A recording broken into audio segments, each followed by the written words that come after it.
Good morning. আজকে আমরা second class শুরু করব ডি ব্লক মৌলের এবং ভীষণ ইম্পর্টেন্ট দু তিনটে টার্ম নিয়ে আজকে কথা বলবো। প্রথম, পারমাণবিক ব্যাসার্ধ। পারমাণবিক ব্যাসার্ধ দেখব আমরা। পারমাণবিক ব্যাসার্ধের বাদিক থেকে ডান দিকে যদি আমরা অগ্রসর হয়ে একই পর্যায়ে বরাবর, তাহলে তিনটা ট্রেন্ড দেখতে পাবো। প্রথম দিকে হ্রাস পায়, মধ্যবর্তী স্থান অতিক্রম করার পর আবার একই থাকে, শেষে আবার বৃদ্ধি পায়। আমরা এই কারণগুলো দেখব। বোঝা গেছে তো যে সন্ধিগত মৌলগুলোর যদি পারমাণবিক ব্যাসার্ধের ট্রেন্ড লক্ষ্য করি, তাহলে একই পর্যায় বরাবর বাদিক থেকে ডান দিকে যদি অগ্রসর হয়, তাহলে সেক্ষেত্রে আমরা এরকম ট্রেন্ড দেখতে পাবো। প্রথম দিকে পরমাণু ক্রমাঙ্ক বৃদ্ধির সঙ্গে প্রথম দিকে পারমাণবিক ব্যাসার্ধ হ্রাস পায়, পারমাণবিক ব্যাসার্ধ হ্রাস পায়। মধ্যবর্তী মাঝের পরে আবার প্রায় একই থাকে এবং শেষের দিকে আবার একটু বৃদ্ধি পায়। শেষে পারমাণবিক ব্যাসার্ধের একটু বৃদ্ধি ঘটে। এই ট্রেন্ডটা আমরা লক্ষ্য করি। আমরা এই ট্রেন্ডটাই ব্যাখ্যা করার চেষ্টা করব। কি পারমাণবিক ব্যাসার্ধ প্রথম দিকে পরমাণু ক্রমাঙ্ক বৃদ্ধির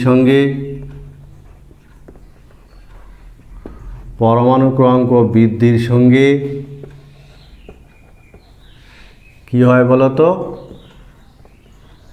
কেন্দ্রের কার্যকরী আধানের বৃদ্ধি ঘটে। কার্যকরী আধানের বৃদ্ধি ঘটে। সেই সঙ্গে ইলেকট্রন পার্থক্য সূচক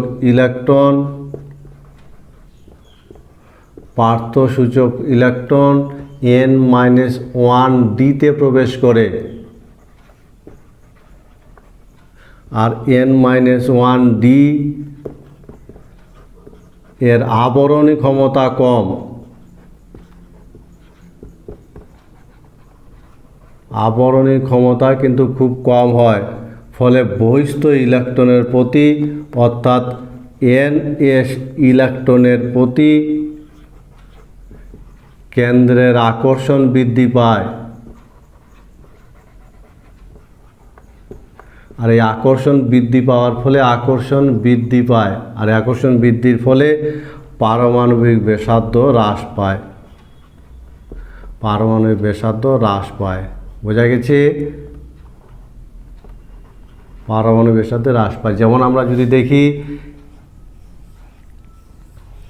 এটা ns অরবিটালের ইলেকট্রন, এটা n-1d অরবিটাল, এবং পার্থক্য সূচক ইলেকট্রন এই n-1d-তে প্রবেশ করে, যার আবরণী ক্ষমতা কম।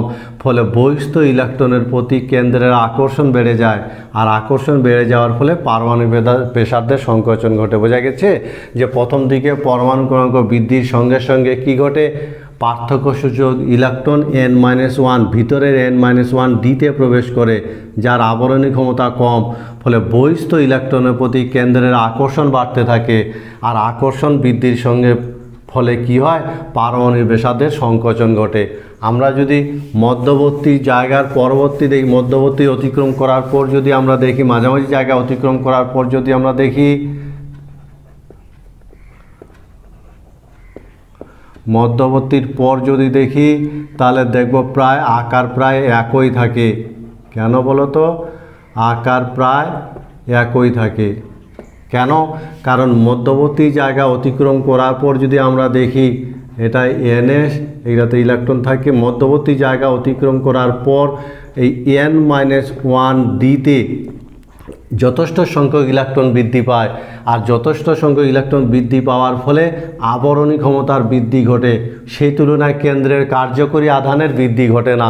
ফলে পারমাণবিক ব্যাসার্ধ প্রায় একই থাকে। তাহলে মধ্যবর্তীর পর আমরা যেটা দেখব যে n-1d-তে ইলেকট্রন সংখ্যা বৃদ্ধি পায়, আর ইলেকট্রন সংখ্যা বৃদ্ধি পাওয়ার ফলে আবরণী ক্ষমতার বৃদ্ধি ঘটে।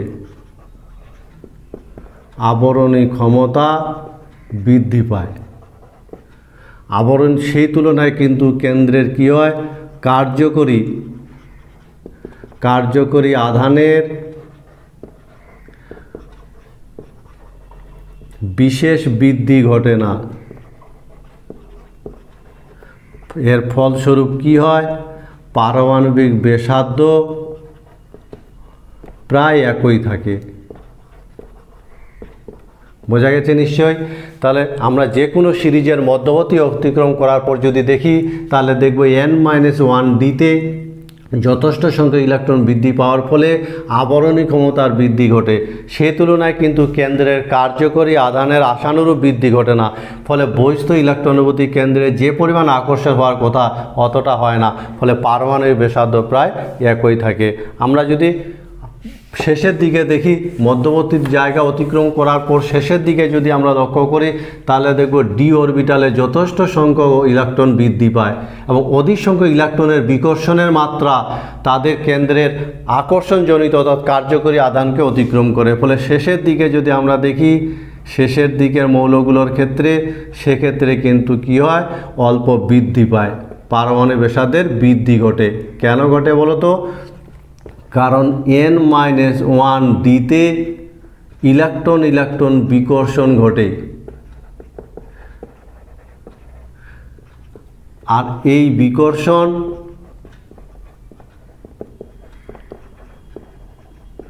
কেন্দ্রের কার্যকরী আধানকে অতিক্রম করে। ফলে পারমাণবিক ব্যাসার্ধের বৃদ্ধি ঘটে। বোঝা গেছে নিশ্চয়ই? এর ফলে কি হয়? পারমাণবিক ব্যাসার্ধের বৃদ্ধি ঘটে।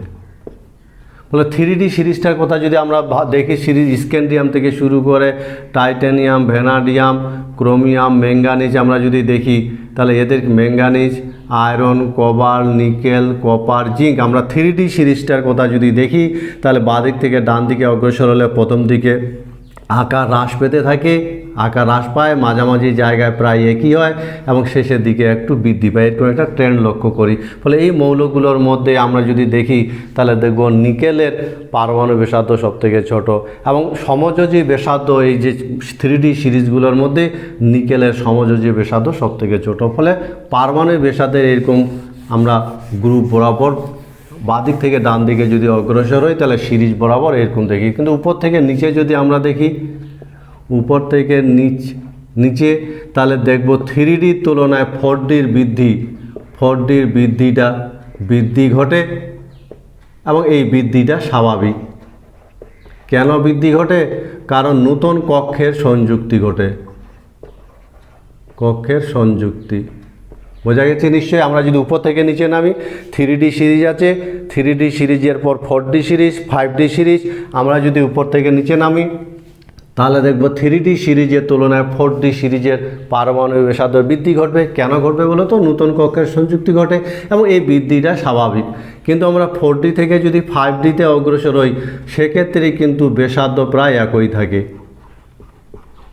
ব্যাসার্ধের বৃদ্ধি ঘটে না, ব্যাসার্ধ প্রায় একই হয়। বোঝা গেছে? কারণ কি?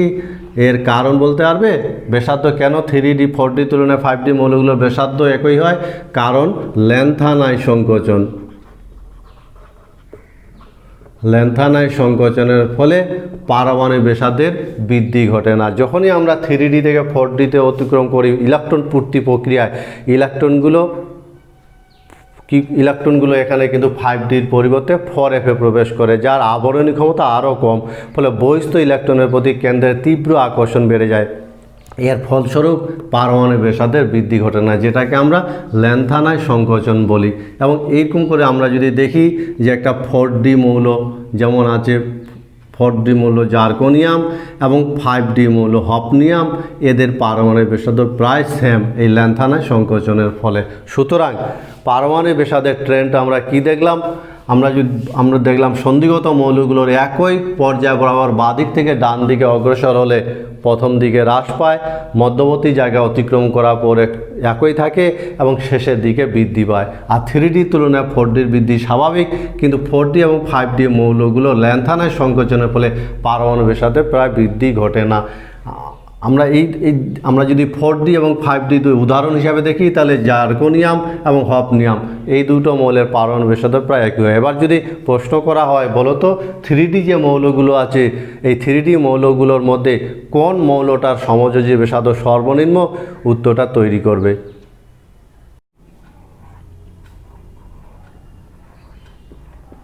আয়নীয় ব্যাসার্ধ। সন্ধিগত মৌলগুলোর যদি আয়নীয় ব্যাসার্ধ ট্রেন্ডটা লক্ষ্য করি, তাহলে দেখব পারমাণবিক ব্যাসার্ধের মতোই কিন্তু এদের পরিবর্তনটা ঘটে। এবং আমরা যদি একই পর্যায় বরাবর সারি বরাবর দেখি, সারি বরাবর আমরা বাম দিক থেকে ডান দিকে যদি আমরা অগ্রসর হই, বাম দিক থেকে ডান দিকে যদি অগ্রসর হই, তাহলে একই জারণ স্তরে, একই জারণ স্তরে আয়নীয় ব্যাসার্ধ কী হবে? পরমাণু ক্রমাঙ্ক বৃদ্ধি, একই জারণ স্তরে কী হবে? পরমাণু ক্রমাঙ্ক বৃদ্ধির সঙ্গে, পরমাণু ক্রমাঙ্ক বৃদ্ধির সঙ্গে তাদের আয়নীয় ব্যাসার্ধ বৃদ্ধি পায়, আয়নীয় ব্যাসার্ধ হ্রাস পাবে, আয়নীয় ব্যাসার্ধ হ্রাস পায়। বোঝা গেছে? কি বললাম? যে আমরা যদি বলি একই জারণ স্তরে বাদিক থেকে ডান দিকে যদি অগ্রসর হওয়া যায়, তাহলে পরমাণু ক্রমাঙ্ক বৃদ্ধির সঙ্গে সঙ্গে আয়নীয় ব্যাসার্ধ হ্রাস পায়। যেমন আমরা যদি দেখি আয়রন +2 এর আয়নীয় ব্যাসার্ধ কী হবে? ম্যাঙ্গানিজ +2 অপেক্ষা, ম্যাঙ্গানিজ +2 অপেক্ষা কম হবে, কারণ একই জারণ স্তরে আছে এবং পরমাণু ক্রমাঙ্ক বৃদ্ধি যত পাবে আয়নীয় ব্যাসার্ধ তত হ্রাস পাবে।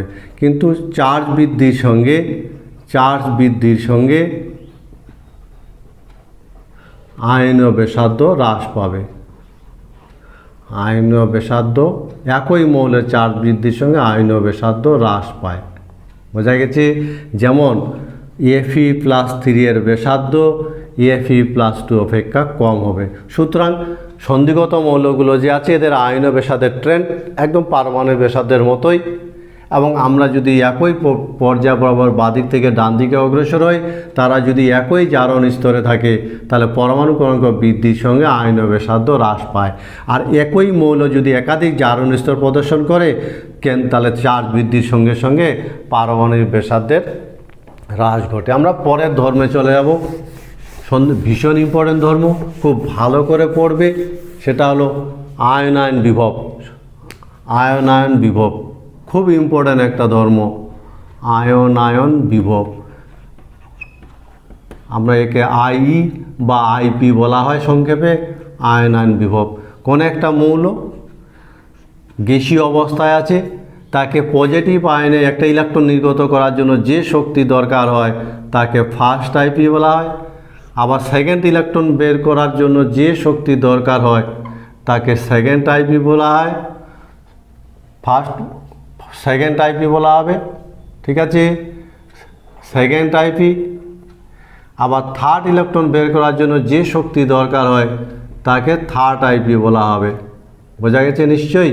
তাহলে মূলত মনে রাখবে আয়নায়ন বিভব কথাটা হলো যে বিভিন্ন যে ধাতব পরমাণুগুলো আছে গ্যাসীয় অবস্থা, তাদের বাইরের কক্ষে ইলেকট্রন নির্গত করে একক পজিটিভ আয়নে পরিণত করার জন্য যে শক্তি দরকার হয়, প্রথম ইলেকট্রন নির্গমনের জন্য যে শক্তি তাকে ফার্স্ট আইপি বলা হবে, একই রকম সেকেন্ড আইপি, থার্ড আইপি। এই ধর্মটাই আমরা সন্ধিগত মৌল বা ডিপ্লো মৌলের ক্ষেত্রে আমরা বিবেচনা করব যে এদের আয়নায়ন বিভবের ট্রেন্ড বা এদের প্রবণতাটা কীরকম।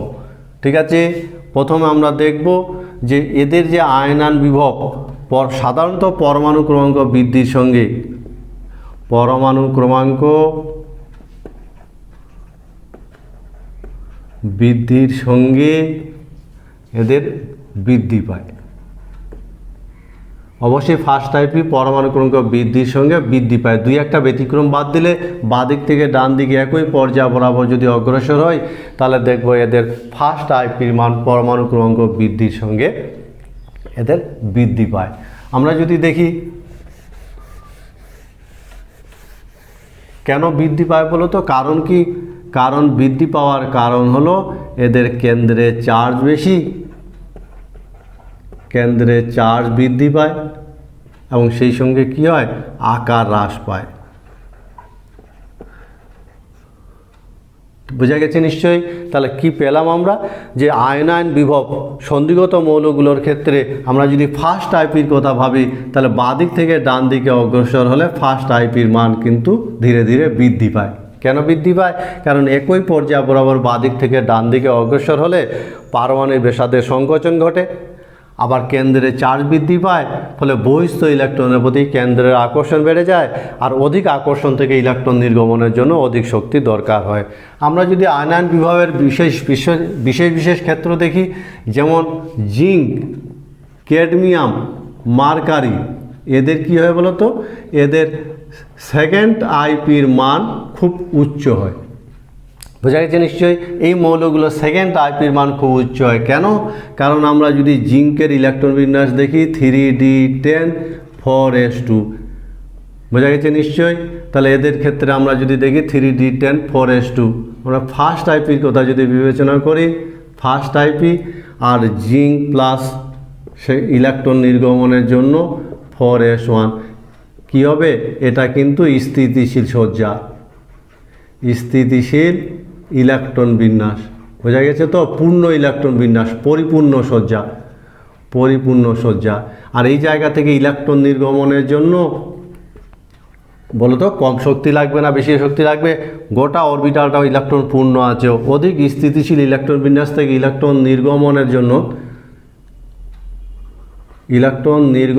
জন্য অধিক শক্তি দরকার হবে, অধিক শক্তি দরকার হবে। ফলে অধিক শক্তি দরকার হলে আইপির মান কিন্তু উচ্চ হবে। বোঝা গেছে নিশ্চয়ই। তাহলে একই রকমভাবে আমি ক্যাডমিয়ামে যদি দেখি, ক্যাডমিয়াম 4d10 5s2, আমরা যদি মার্কারি দেখি তাহলে 5d10 6s2। সবার ক্ষেত্রে পূর্ণ ইলেকট্রনগুলো পরিপূর্ণ অরবিটালগুলো থাকে, ইলেকট্রন দ্বারা পরিপূর্ণ থাকে। ফলে অধিক স্থিতিশীল সজ্জা থেকে ইলেকট্রন নির্গমনের জন্য অধিক শক্তি দরকার হয় বলে জিঙ্ক, ক্যাডমিয়াম, মার্কারি এদের ফার্স্ট আইপির মান খুব বেশি হয়। বোঝা গেছে। আমরা যদি পরের বিবেচনা করি, ক্রোমিয়াম, কপার, বলো তো এদের সেকেন্ড আইপি কীরকম হবে? এদের সেকেন্ড আইপি কিন্তু খুব উচ্চ হয়।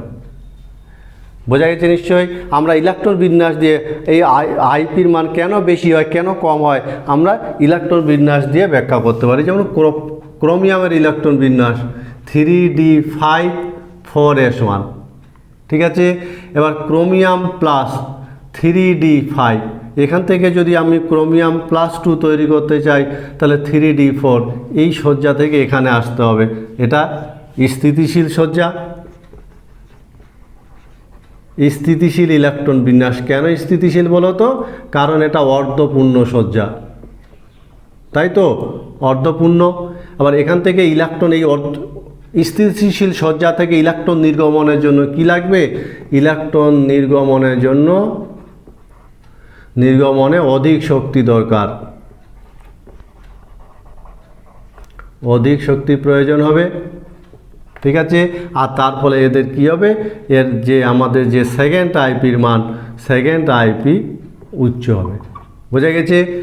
তাহলে ক্রোমিয়াম 1 থেকে ক্রোমিয়াম 2 তৈরি করতে গেলে যে সেকেন্ড আইপির মান, সেই সেকেন্ড আইপির মান কিন্তু খুব বেশি হবে, কারণ স্থিতিশীল ইলেকট্রন সজ্জা থেকে ইলেকট্রন নির্গমন করতে হবে। আমরা কপারের সেকেন্ড আইপি কীরকম হবে? কপারের যদি ইলেকট্রন বিন্যাস দেখি, কপার 3d10 4s1, এবার কপার +1 যখন তৈরি হবে 3d10, কপার +2 যখন তৈরি হবে 3d9। দেখো তো 3d9, এখান থেকে এটা সেকেন্ড আইপি কম হবে না বেশি হবে? দেখতে পাচ্ছি এই সজ্জাটা স্থিতিশীল ইলেকট্রন সজ্জা, স্থিতিশীল ইলেকট্রন বিন্যাস। কেন স্থিতিশীল? কারণ এটা পরিপূর্ণ সজ্জা, ফুলফিল্ড, পরিপূর্ণ। এই ডিতে 10টা ইলেকট্রন আছে, একদম ফুলফিল্ড আছে। এই অবস্থায় এই সজ্জা থেকে ইলেকট্রন নির্গমনে কিন্তু প্রচুর শক্তি দরকার হবে, ফলে ইলেকট্রন নির্গমনে অধিক শক্তি দরকার হয়, অধিক শক্তির প্রয়োজন। ফলে কপারের সেকেন্ড আইপি কী হবে? সেকেন্ড আইপি উচ্চ হবে। বোঝা যাচ্ছে তো? ফলে জিঙ্ক আমরা কি দেখলাম?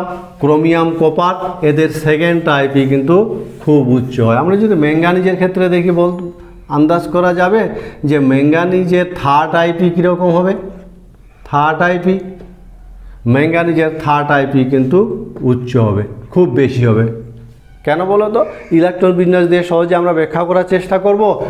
Manganese 25 3d5 4s2, manganese 2 plus 3d5, manganese 3 plus, এই হলো থার্ড আইপি, তৃতীয় ইলেকট্রনটা বের করার জন্য থার্ড আইপি।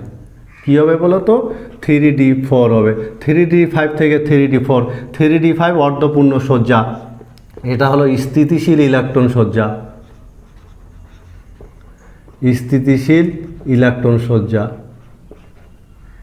ঠিক আছে, অর্ধপূর্ণ সজ্জা। ফলে এখান থেকে ইলেকট্রন নির্গমনে কি শক্তি কম লাগবে না বেশি লাগবে বলো তো? এই ওই অর্ধপূর্ণ সজ্জা থেকে ইলেকট্রন নির্গমনে অনেক শক্তি দরকার হবে। ফলে এক্ষেত্রে সহজে কিন্তু 3d5 থেকে 3d4 তৈরি করা যাবে না, অধিক শক্তি দরকার হবে। ফলে কি হবে? এক্ষেত্রে ইলেকট্রন নির্গমনে অধিক শক্তির প্রয়োজন, অধিক শক্তির প্রয়োজন হবে। আর অধিক শক্তির প্রয়োজন হলে থার্ড আইপি উচ্চ হবে। ফলে ম্যাঙ্গানিজের থার্ড আইপির মান কিন্তু খুব বেশি হয়। আমরা যদি আয়রনের ক্ষেত্রে বলি, আয়রনে কীরকম হবে? আয়রনের থার্ড আইপি, আয়রনের থার্ড আইপি কিন্তু কম হবে। কেন বলো তো? আমরা দেখব আয়রন 26 3d6 4s2, ঠিক আছে তো? এবার iron +2 3d6, iron +3 3d5, 3d6 থেকে 3d5, বলো তো থার্ড আইপি কীরকম হওয়া উচিত? দেখতে পাচ্ছি এটা কম স্থিতিশীল সজ্জা, কম স্থিতিশীল সজ্জা, ডিতে 6টা আছে, এটা অধিক স্থিতিশীল সজ্জা, অধিক স্থিতিশীল সজ্জা। বোঝা গেছে? তাহলে এটা কিন্তু সহজে উৎপন্ন হবে। কি হবে? এই ঘটনা সহজে ঘটবে। ফলে এর থার্ড আইপি কিন্তু কম হবে, কারণ এর স্থিতিশীল, একটা ইলেকট্রন নির্গমনের ফলে স্থিতিশীল সজ্জা লাভ করবে। ফলে থার্ড আইপি আয়রনের কম হবে। এভাবে আমরা ডিপ্লম মৌলগুলোর যদি আইপির মানটা বিবেচনা করি, তাহলে দেখতে পাবো যে বিশেষ বিশেষ মৌলের ক্ষেত্রে সেকেন্ড আইপি কারো থার্ড আইপি বেশি হয় কম হয়। আমরা উপর থেকে নিচে যদি বিবেচনা করি, উপর থেকে নিচে, ঠিক আছে, উপর থেকে নিচ যদি বিবেচনা করি, তাহলে 3d অপেক্ষা 4d এদের আইপি বৃদ্ধি পায় এবং এই বৃদ্ধিটা স্বাভাবিক। কিন্তু আমরা যদি 4d থেকে 5d এর আইপি বিবেচনা করি, তাহলে এই বৃদ্ধিটা কিন্তু অনেক বেশি হয়। কেন হয় বলো তো? অনেক বেশি হয়। কাজে আমরা উপর থেকে নিচে যদি আমরা পর্যায় বরাবর নামি, আমরা উপর থেকে নিচে প্রথম 3d থেকে 4d, 4d থেকে 5d যদি নেমে যাই, তাহলে দেখবো 3dর তুলনায় 4dর আইপির মানের বৃদ্ধি ঘটে, কারণ কেন্দ্রের চার্জ বৃদ্ধি ঘটে। কিন্তু 4d তুলনায় 5d মৌলগুলোর ক্ষেত্রে যদি আমরা আইপি বিবেচনা করি, সেক্ষেত্রে দেখবো অপ্রত্যাশিত বেশি হয়, অনেক বেশি হয়। এর কারণ কি বলো তো? এর কারণ এদের যে ল্যান্থানাইট সংকোচনের ফলে আকার একই থাকে, আকার প্রায় একই।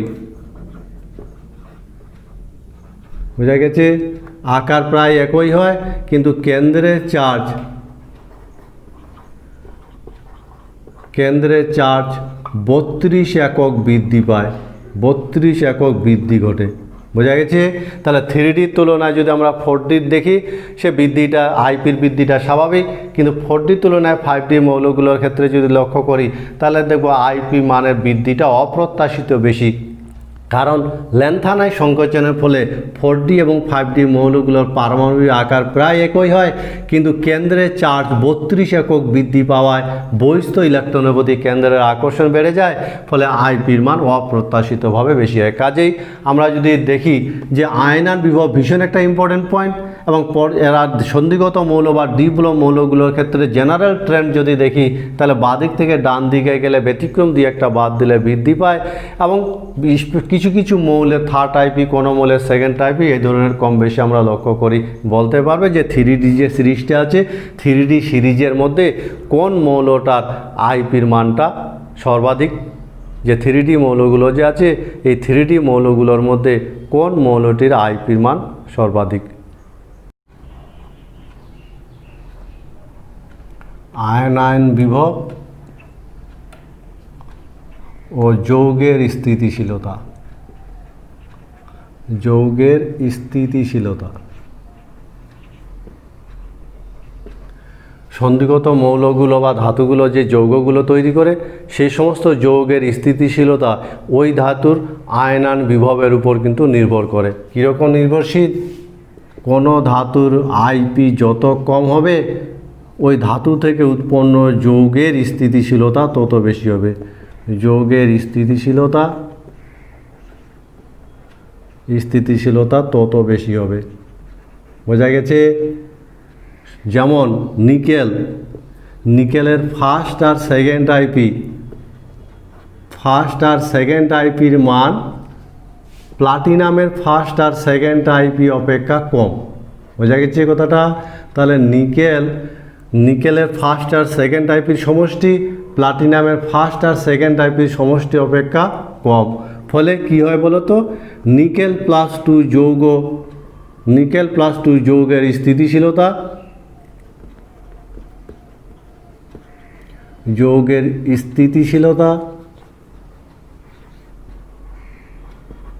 প্লাটিনাম যে প্লাস টু যৌগগুলো আছে, প্লাটিনাম প্লাস টু যৌগের স্থিতিশীলতা অপেক্ষা বেশি হয়।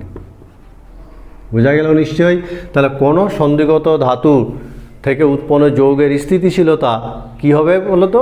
তাদের আইপির মানের উপর নির্ভর করে। কোনো ধাতুর আইপি কোনো জারণ স্তরে যত কম হয়, সেই জারণ স্তরে উৎপন্ন যৌগের স্থিতিশীলতা তত বেশি হয়। আমরা যদি দেখি যে নিকেল এবং প্লাটিনাম প্লাস 4, অর্থাৎ প্লাটিনামের 4টি আইপি, প্রথম ফার্স্ট সেকেন্ড থার্ড ফোর্থ 4টি আইপির সমষ্টি,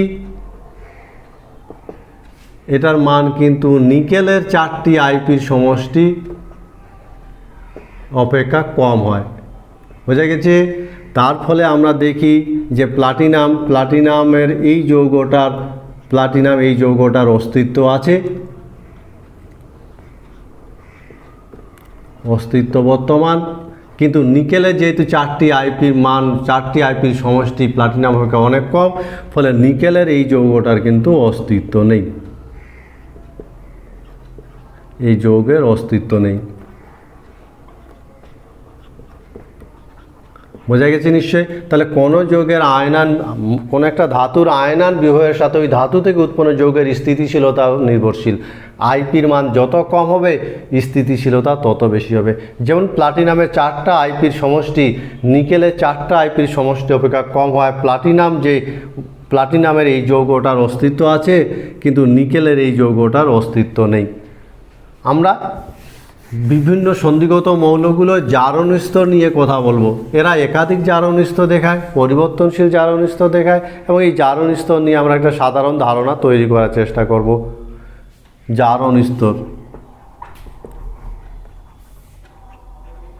তো জারণ স্তরের বিভিন্ন বৈশিষ্ট্যের মধ্য থেকে আমরা দেখব যে এরা কিন্তু পরিবর্তনশীল জারণ স্তর প্রদর্শন করে। সন্ধিগত মৌলগুলো পরিবর্তনশীল বা একাধিক জারণ স্তর প্রদর্শন করে,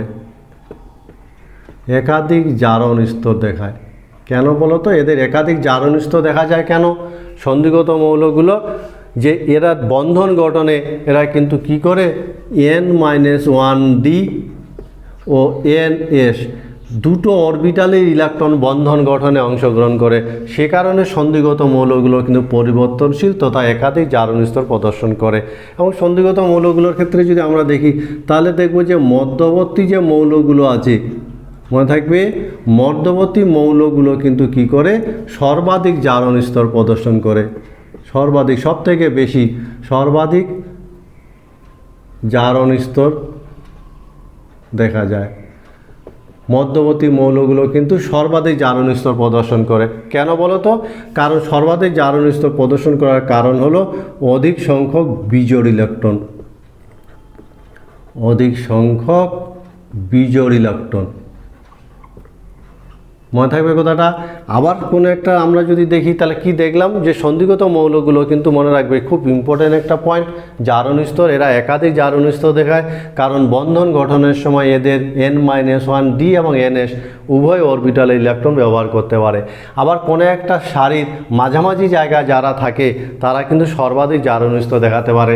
যেমন ম্যাঙ্গানিজের ক্ষেত্রে যদি আমরা দেখি +2 থেকে +7 এতগুলো জারণ স্তর ম্যাঙ্গানিজ প্রদর্শন করে।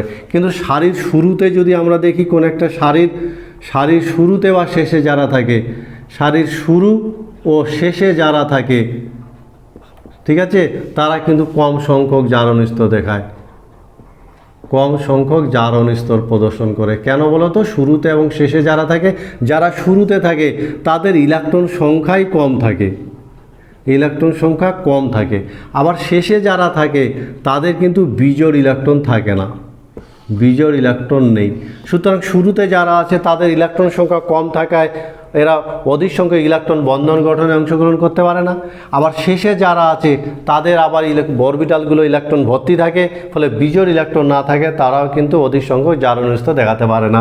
যেমন 3D সিরিজটার কথা যদি ভাবি, তাহলে স্ক্যান্ডিয়াম একটাই জারণ স্তর প্রদর্শন করে, শুধু +3। আবার শেষের মৌল যদি জিঙ্কের কথা ভাবি, তাহলে জিঙ্ক একটাই জারণ স্তর প্রদর্শন করে, +2।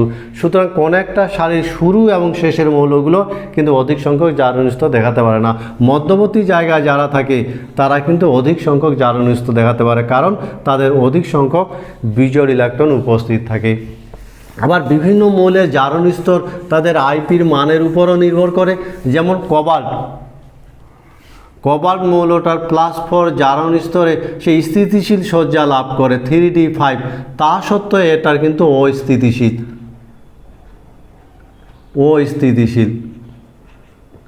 অর্থাৎ কবাল্ট +4 যদিও স্থিতিশীল ইলেকট্রন বিন্যাস, কিন্তু এই অবস্থাটা তার অস্থিতিশীল, কারণ চারটি আইপির সমষ্টি উচ্চ, ফলে কবাল্টের পক্ষে এই জারণ স্তরে থাকাটা সম্ভব হয় না, কারণ 4টি আইপির মান উচ্চ হওয়ায় যদিও স্থিতিশীল ইলেকট্রন বিন্যাস, তবুও কিন্তু এটা সহজে তৈরি হয় না। আমরা দেখব জারণ স্তরের ক্ষেত্রে যে সন্ধিগত মৌলগুলো যে আছে এদের জারণ স্তর 0 হতে পারে, জারণ স্তর 0 হতে পারে। সন্ধিগত মৌলগুলো যে যৌগগুলো তৈরি করে সেই যৌগগুলো জারণ স্তর কিন্তু 0 হতে পারে। যেমন পেন্টাকার্বনিল আয়রন, যেমন টেট্রাকার্বনিল নিকেল, এই যৌগগুলোতে ধাতুগুলোর জারণ স্তর 0। বোঝা গেছে? আবার আমরা দেখব এদের সর্বাধিক জারণ স্তর, যেটা সর্বাধিক জারণ স্তর সন্ধিগত মৌলগুলো কত দেখাতে পারে বলো তো? সর্বাধিক জারণ স্তর +8 হতে পারে। যেমন অসমিয়াম টেট্রা অক্সাইডে অসমিয়ামের জারণ স্তর +8, ঠিক আছে। আবার D0, D5, D10 এই ইলেকট্রন বিন্যাসে যে জারণ স্তরগুলো, সেই জারণ স্তরগুলো অধিক স্থিতিশীল হয়,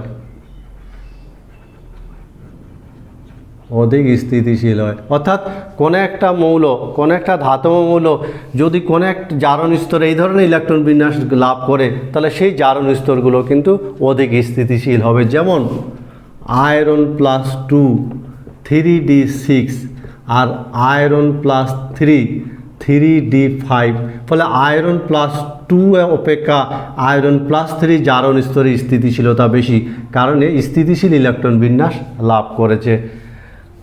বোঝা গেছে? আবার আমরা সন্ধিগত মৌলগুলোর যদি জারণ স্তর দেখি, তাহলে সেক্ষেত্রে আমরা দেখব যে এরা নিম্ন জারণ স্তরে, মনে রাখবে এরা নিম্ন জারণ স্তরে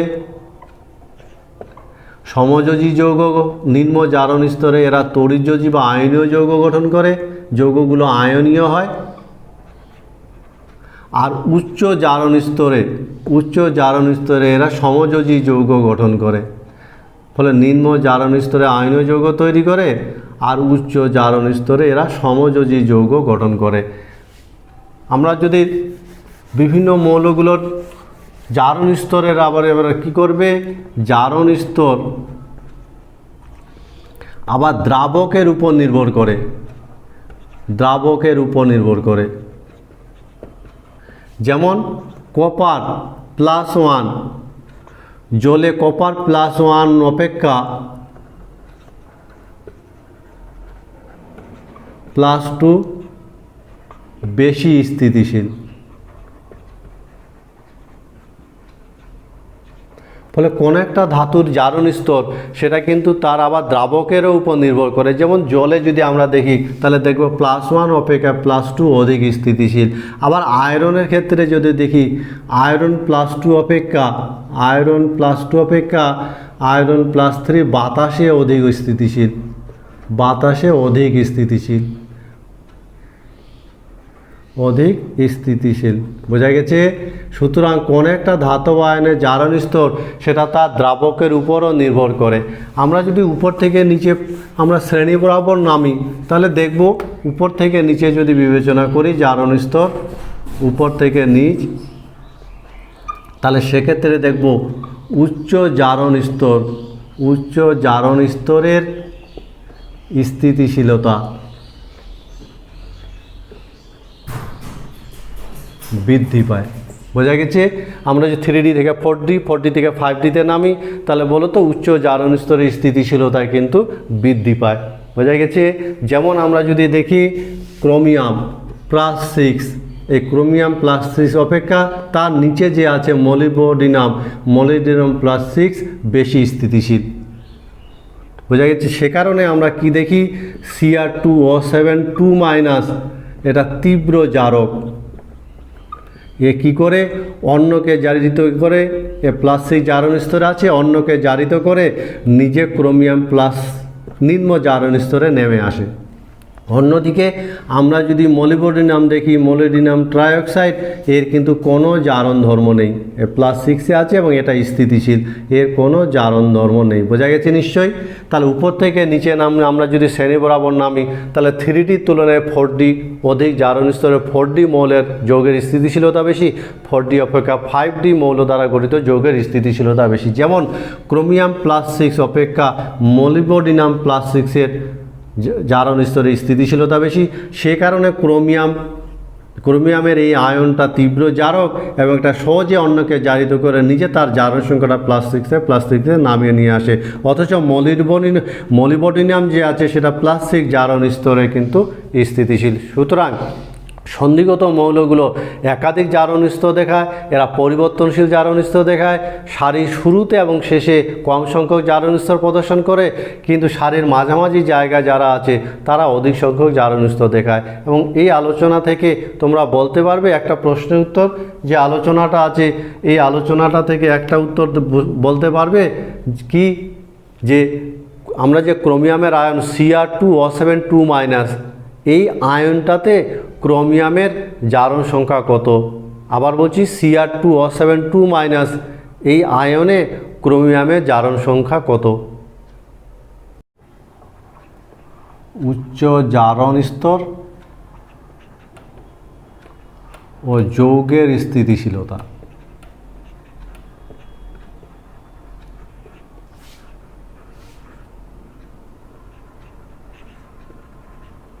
সন্ধিগত মৌলগুলো যে বিভিন্ন যৌগগুলো তৈরি করে, সেই যৌগগুলো বিভিন্ন জারণ স্তরে গঠিত হয়।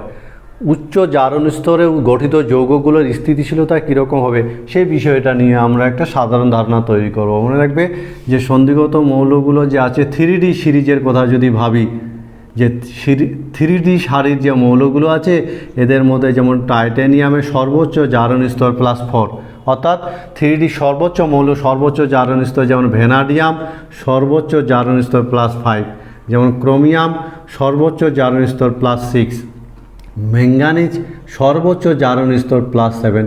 আমরা একটু আগে দেখলাম যে এই যে সন্ধিগত মৌলগুলো বিভিন্ন সংখ্যক জারণ স্তর প্রদর্শন করে, কারণ এদের জারণ স্তর দেখাবার কারণ হলো যে আগের N-1D এবং NH উভয় উপকক্ষের ইলেকট্রন কিন্তু বন্ধন গঠনে অংশগ্রহণ করতে পারে। তোমরা বলতে পারবে যে 3D যে সিরিজটা আছে এই 3D সিরিজের মধ্যে সর্বাধিক সংখ্যক জারণ স্তর কোন মৌলটা প্রদর্শন করে? উত্তরটা তৈরি করবে 3D সিরিজের কোন মৌলটি সর্বাধিক সংখ্যক জারণ স্তর প্রদর্শন করে। আমরা এক্ষেত্রে দেখলাম টাইটানিয়াম +4, ভ্যানাডিয়াম, ম্যাঙ্গানিজ +7 প্রদর্শন করে, কিন্তু এর পরের যে মৌলগুলো কিন্তু আর সর্বাধিক +3। মনে থাকবে কথাটা, পরের মৌলের সর্বাধিক কত জারণ স্তর দেখায়? পরের মৌলগুলো সর্বাধিক +3 জারণ স্তর প্রদর্শন করে। সুতরাং এটা হলো প্রথম পয়েন্ট, 3D সিরিজের মৌলগুলো সর্বাধিক জারণ স্তর এরকম দেখায়। এবার এই যে সন্ধিগত মৌলগুলো আছে, এই সন্ধিগত মৌলগুলোর যে ফ্লোরাইড যৌগ, ফ্লোরিনের সাথে যুক্ত হয়ে যে যৌগগুলো তৈরি করে, সেই ফ্লোরাইড যৌগে উচ্চ জারণ স্তরে স্থিতিশীলতা বেশি। উচ্চ জারণ স্তরে যৌগের স্থিতিশীলতা, মনে থাকবে তো যে বিভিন্ন মৌলের সাথে যখন যৌগ তৈরি করে তখন ফ্লোরিনের সাথে যুক্ত যে যৌগগুলো তৈরি করবে তারাই উচ্চ জারণ স্তরে অধিক স্থিতিশীলতা লাভ করে। কিন্তু নিম্ন জারণ স্তরে যদি ফ্লোরিন, মনে রাখবে নিম্ন জারণ স্তরে যে ফ্লোরাইড যৌগগুলো আছে, সে ফ্লোরাইড যৌগের স্থিতিশীলতা কিন্তু কম। কেন বলো তো? নিম্ন জারণ স্তরে যে ফ্লোরাইড যৌগগুলো স্থিতিশীলতা কম কেন হয়? কারণ ফ্লোরিন তীব্র জারক হওয়ায় নিম্ন জারণ স্তরে কিন্তু ফ্লোরাইড যৌগগুলোর স্থিতিশীলতা কম হয়। আমরা যদি কপারের ক্ষেত্রে দেখি,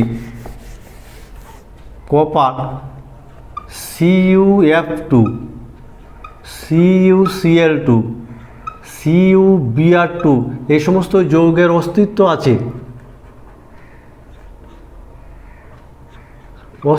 আছে, কিন্তু CuI2 এর অস্তিত্ব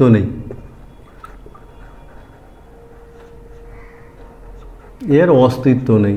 কেন বলো তো? এই যৌগগুলোর অস্তিত্ব আছে কপারের, অথচ এই যৌগটার অস্তিত্ব নেই। কারণ Cu+2 এ কী করে? I- কে I2-তে জারিত করে, সে কারণে এই যৌগটার কোনো অস্তিত্ব নাই। কারণ কপার +2 I- কে I2-তে জারিত করে। আমরা যদি দেখি জলীয় দ্রবণে Cu+2 সহজে Cu+2-তে পরিণত হয়। বোঝা গেছে? জলীয় দ্রবণে এটা থাকতে পারে না, সঙ্গে সঙ্গে কী হবে? +2-তে পরিণত হয়, +1 +2-তে পরিণত হয়। এবং এই যে পরিবর্তনটা, এই বিক্রিয়াটাকে ডিসপ্রপোর্শনেশন বিক্রিয়া বলা হয়।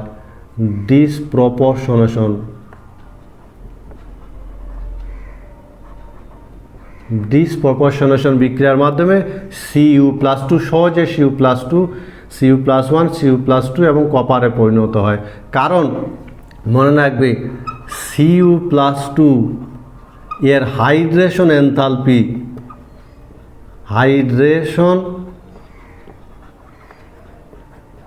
এনথালপি সহজে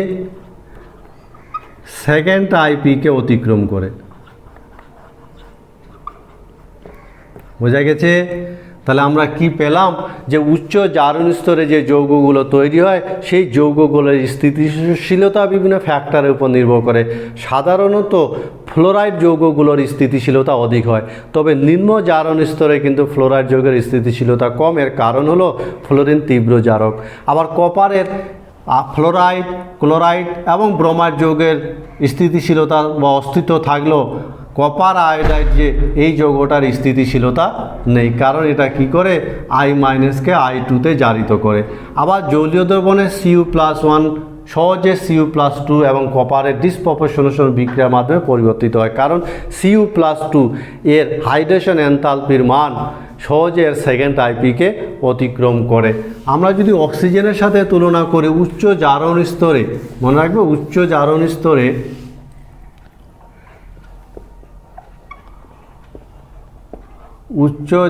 স্তরে ফ্লোরাইড অপেক্ষা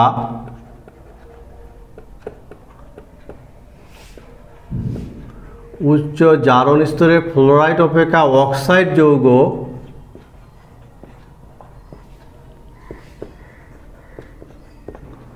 অক্সাইড যৌগের স্থিতিশীলতা বেশি।